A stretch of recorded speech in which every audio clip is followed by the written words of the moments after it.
We were overweight, firstly, the North Asian markets because effectively it really was a first in, first out. China came into the COVID crisis first, and we can see the recovery is really strong coming out as they emerge from the crisis.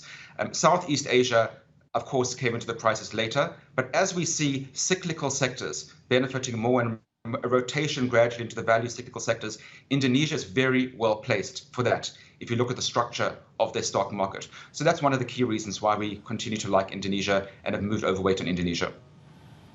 Okay, and if you were to scout for opportunities aside of Indonesia across the region, you have Taiwan, China, South Korea, India, and Singapore on your list. And I wonder what's keeping you excited about the India story right now?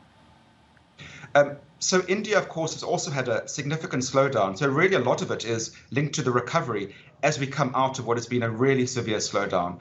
Markets have had priced in a pretty bad situation for India. And we think that globally, as we can see a recovery underway, India will benefit from that as well. So from a valuation perspective, we remain quite comfortable with some of the stocks in the Indian market and continue to want to allocate in part to India. Garth, you're saying that you're positive on the healthcare sector, except pharmaceuticals. Now, I thought pharmaceuticals was the place to be with all that talk about drug discovery and innovation. So what else are you finding value in within the broad basket of healthcare?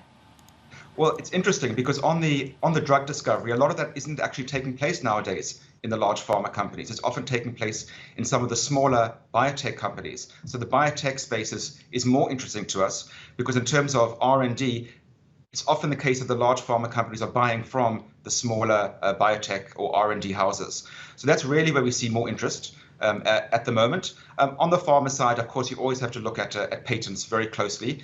Some companies we like more than others. But overall, there's a lot of innovation in the healthcare space, a lot of technology-related innovation and otherwise. And this is really the areas where we see the most interest at the moment.